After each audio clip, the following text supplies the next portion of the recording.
आज मी करणार आहे महाराष्ट्रातील फेमस अख्ख्या मसुराची भाजी। अख्ख्या मसुराची भाजी तुम्ही अनेक ठिकाणी खाल्ली असेल, पण आज तुम्ही माझ्या पद्धतीने भाजी करून बघा आणि मला नक्की सांगा तुम्हाला भाजी कशी वाटली। तर ही अख्ख्या मसुराची भाजी कशी करायची याकरता व्हिडिओ शेवटपर्यंत बघा आणि अजूनही जर चॅनलला सबस्क्राईब केलेलं नसेल तर लगेच सबस्क्राईब करा आणि बेल आयकॉन सुद्धा प्रेस करा, म्हणजे माझा व्हिडिओ तुमच्यापर्यंत सगळ्यात आधी पोहोचेल।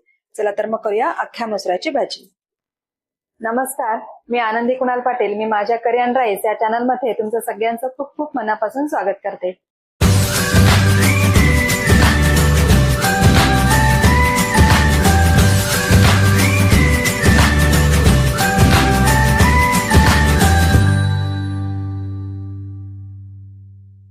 तर हे मसूर आपण भिजत घातलेले होते, तर आपण बघूया। हे बघा, अगदी छान असे भिजलेले आहेत। मसूर भिजायला फार वेळ लागत नाही। हे बघा, मस्त भिजलेले आहेत, अगदी पटकन त्याचं साल निघतंय। आता मी आधी पाण्याने स्वच्छ धुवून घेते आहेत। आता ह्याच्यासाठी मी अजून काय साहित्य ते तुम्हाला दाखवते। आता या हिरव्या वाटणासाठी मी काय घेतले ते तुम्हाला सांगते। एक मुठभर लसूण घेतलाय, तेवढंच आलं घ्यायचंय, जेवढं लसूण तेवढंच आलं। 4 लवंगा घेतल्या, एक 7-8 मिरे घ्यायचे, 1 इंचाचा दालचिनीचा तुकडा घ्यायचा आणि भरपूर कोथिंबीर। या सगळ्यांचं आपल्याला मिक्सरवरती पेस्ट करून घ्यायचे आणि हे वाटण आपल्याला वापरायचंय। हे बघा, आता मसुराच्या भाजीसाठी आपल्याला लागणार आहे कांदा।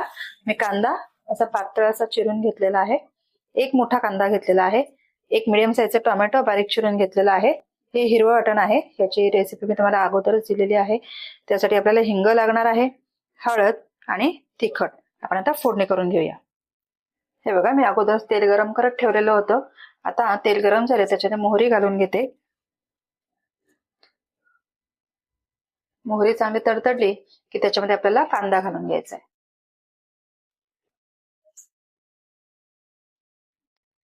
हा कांदा त्याच्यामध्ये घालून घेते। कांदा आपल्याला बदामी रंगाचा होईपर्यंत परतून घ्यायचा आहे।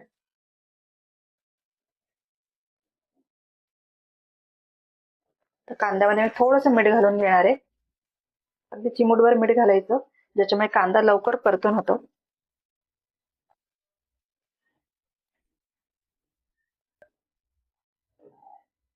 हे बघा, कांदा आपला अगदी परफेक्ट झालेला आहे। आता याच्यामध्ये मी टोमॅटो घालून घेते। एक मिडियम साईजचा टोमॅटो होता।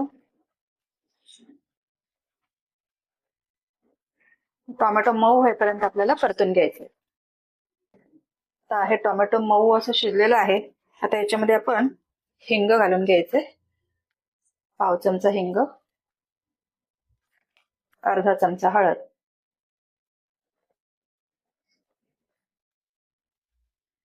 आता हे जे वाटण आहे, हिरवं वाटण, हे 2 टेबलस्पून एवढं मी वाटण त्याच्यामध्ये घालून घेणार आहे।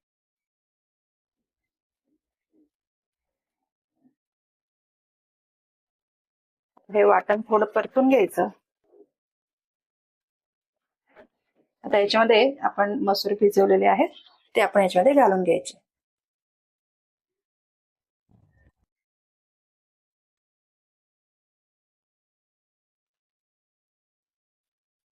आता हे चांगले आपल्याला परतून घ्यायचे।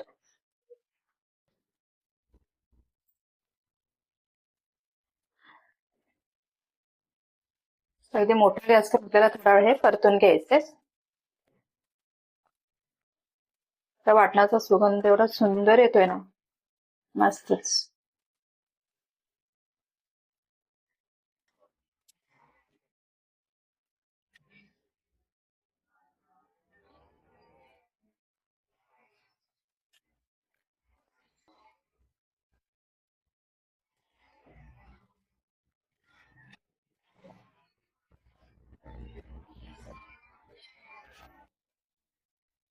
हे बघा, साधारण 2 मिनिट मी हे मसूर आहेत चांगले परतून घेतलेले।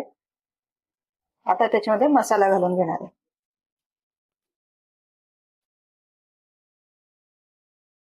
जर तुम्ही भाजीला मसाला वापरता तोच मसाला वापरायचा। मी ते 2 चमचे घालून घेतलाय।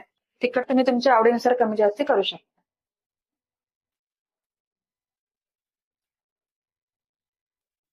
हे सुद्धा मी 17-1 मिनिटभर चांगलं परतून घेतलं।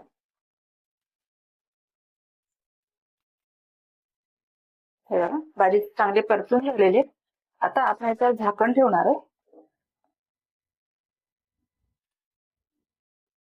ह्याच्यावर झाकण ठेवायचंय आणि झाकणावर आपल्याला पाणी ठेवायचंय. गॅस बारीक करायचा आहे. झाकणावर पाणी घालून घेऊया आणि पाणी ह्याच्यावरचं गरम झालं की मग ते आपण भाजीत घालून घेणार आहोत. आता बघा हे झाकणाचं पाणी गरम झालेलं आहे. आपण हे आता भाजीत घालून घ्यायचंय. भाजी सुद्धा चांगली आपली वाफ आलेली आहे भाजीला. त्याच्यामध्ये हे पाणी घालून घ्यायचंय. मसुराला थोडंसं पाणी जास्तीच घालावं लागतं, ते शिजल्यावर चांगले फुलतात. व्यवस्थित पाणी घालायचं. आता आपण याच्यामध्ये मीठ सुद्धा घालून देणार आहोत. आता गॅस मोठा करायचा.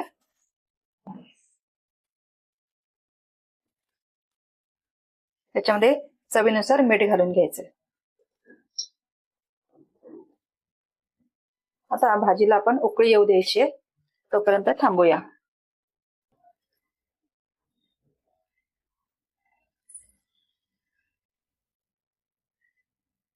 हे बघा भाजीला मस्त कड आलेला आहे. आता याच्यावर आपण झाकण ठेवून घेऊया. झाकण ठेवायचंय आणि झाकणावर पुन्हा पाणी ठेवायचंय. तर मी गॅस मिडियम करून घेते. झाकणावर पाणी घालून घ्यायचं. आता भाजी शिजेपर्यंत आपल्याला थांबायचंय. आता मध्येच एकदा मी 5 मिनिटांनंतर भाजी थोडी ढवळून घेणार आहे. म्हणजे ते मसूर जे आहेत ते खालीवर होतील आणि सगळे एकसारखे शिजतील, म्हणून एकदा थोडीशी आपल्याला ते ढवळून घ्यायचे. बघायचं त्यास पाणी अजून घालायला हवंय का, पण आता आपल्याला आवश्यकता नाही अजून पाणी घालायची. तर पुन्हा झाकण ठेवून आता भाजी पूर्ण शिजून घ्यायची. चला आता आपण ही भाजी शिजली आहे का बघूया. साधारण 5 ते 7 मिनिटं झालेली आहे.